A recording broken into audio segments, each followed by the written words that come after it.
I'm just like thinking about cards, man. Oh. It's kind of hard. It's probably kind of hard to see on this video, so I'll just announce what's there. Oh, never mind then, man. Never mind. I don't want to like announce my ideas to the internet community just yet.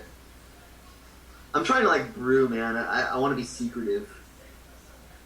Yeah, but no one's gonna build your deck right now. Like, all right, but they might steal my idea. You'll be okay. This channel is not nearly popular enough for people to start stealing ideas from us. Okay. Okay, well, so like I was saying, like I think serum powder can be kind of an interesting effect in the, if you get it in your opening hand. And if you don't get it in your opening hand, then it's just a ramp spell, right? Which, I mean, it's not a terrible ramp spell. Like, okay, it is kind of, right? 3 for 1 mana, whatever. But it's a terrible ramp spell. It's a ramp spell. So basically what you have to do is you have to be able to, like, establish some kind of board presence in Modern as early as possible. There are a couple cards that I kind of like in a mud type build. And one of them is, like, Thalia. I think Thalia is a really good card. Right, agreed. So she kind of combines nicely with a serum powder you might get early, you might end up exiling a Thalia, no big deal, she's legendary, you didn't want to draw 2 anyway, right? Like that kind of idea. What about Thorn of Amethyst? Yeah, exactly. So 4 Thorn of Amethyst, probably 4 Aether Vials, right? Because now you're like, you're dropping that on turn 1, and you don't have to worry about what creatures cost or anything like that. What the hell is Chancellor of the Annex? Chancellor of the Annex is white, you run 4 of it. Just click on him. So that's another one. Like the first spell they cast, they have to pay 1 more, no matter when they cast it. I find that kind of interesting. Click on the Chancellor. What's up? I forget what the Chancellor does. I wanted to see it. You reveal it in your opening hand, and if you do, when each opponent casts his or her first spell of the game, counter that spell unless that player pays 1. Are you planning on Aether Vialing that out? Exactly, but maybe not. It costs 7, so I don't know. You might vial it out eventually if you get the board totally clogged down, right? What about Lodestone Golem? Seems like it should be in there. There you go, but Lodestone Golem's boltable, but that's another good one, right? Like, Lodestone Golem, I like that. And plus, maybe you rely on the fact that maybe not a lot of people are going to be playing bolts since... Yeah, Bloodbraid just got banned. No, I totally agree with you, and I'm not even playing it. I'm playing a Go for the Throat, so it might be a good next level. So another good one is, and I think this is one of the most underrated spells in Modern, is Dispatch. Dispatch is actually better than Swords to Plowshares in a deck that runs a lot of artifacts. Yes. I mean, it's just like, fuck your creature, gone, Again, you can run ley lines if you think you want the main deck or not. It's up to you. I don't know yet, how I would judge that. But I think there's a shell there for an idea, is all I'm saying, There's a shell for a mud-type deck.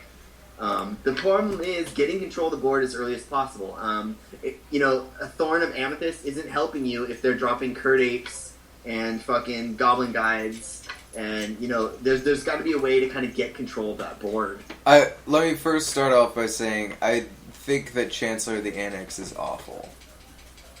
Making their first spell cost more, but then you having a 7-drop 5/6 flyer in hand, I don't see how you would ever utilize that in a mud deck. Okay.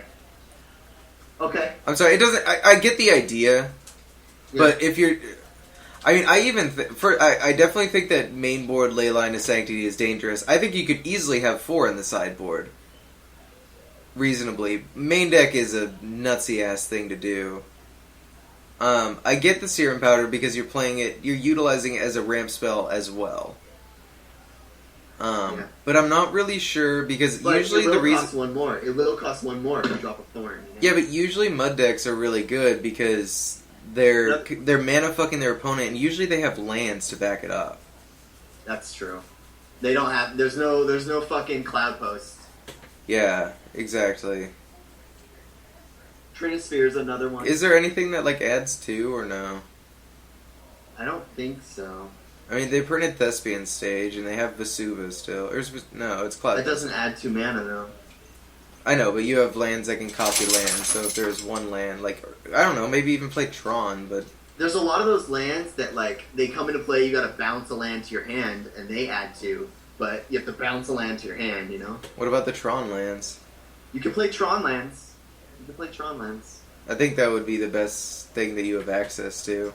This is a kind of deck that might profit from, Root Maze. I hate you.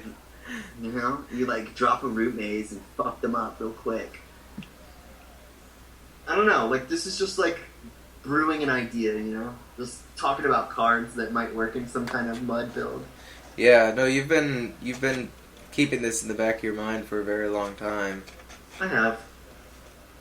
Because it's the most powerful deck in Vintage, man.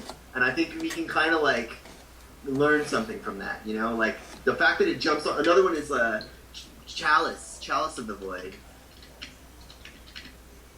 Right? That's another card that, like, it pops down real quick and fucks people up.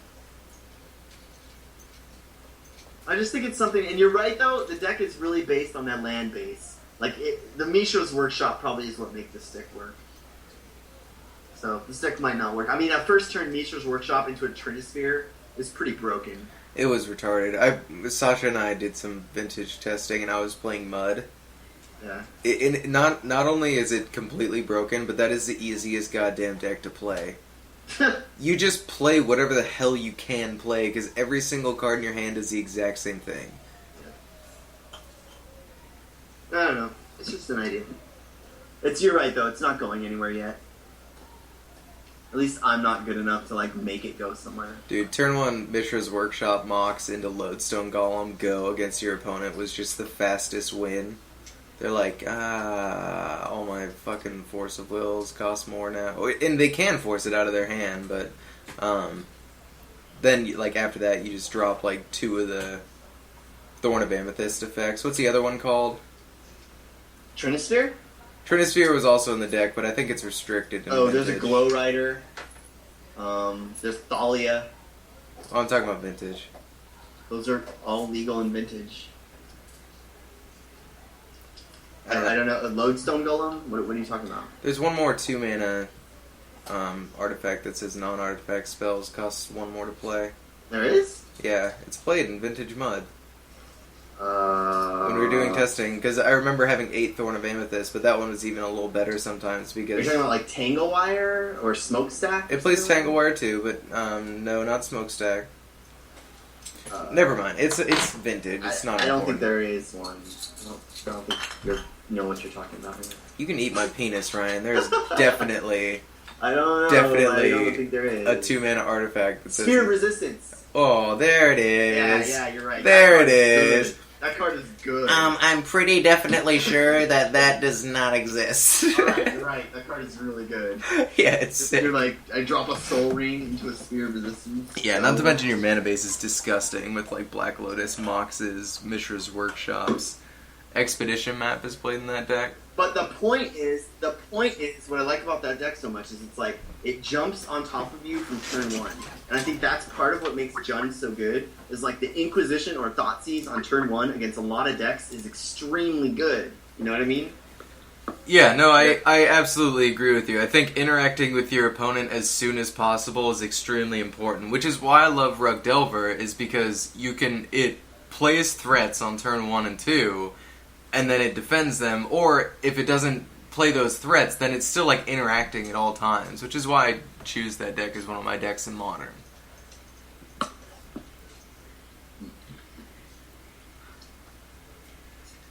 What's up, Sasha? What's up, guys? Hi. I hear a little Australian boy on the end of the line there. Oh. Sexy little Australian boy. With my saxophone. Hey, Sasha, I was thinking about Blind Obedience. Yeah, I tested it today. And? It's good. Yes! I told you, Ryan. Okay. I never said it wasn't. I just said maybe not in Standard, but okay. Maybe not main deck. Ryan went on a 45-minute rant about how Blind Obedience is the worst card that has ever been printed in Magic. He's lying. That's not what happens. I just said maybe not main deck. That's all. 45 minutes, Ryan. I sat there and listened to the whole thing. It's all on tape. You know what card I like is Ground Seal. I do like Ground Seal. Remember when you were playing that card? It fucks over Deathrite. It turns Deathrite into a little 1/2 guy. Hi! And it cantrips. You're like, oh, my enchantment cantrip. You know, I've always wanted to play Deathrite in a sword deck. Oh, to get it out on sword on turn 2 or something? Yeah, that would be Not to mention, I would love them to be playing something like Ground Seal or sideboarded Rest in Peace, and then you just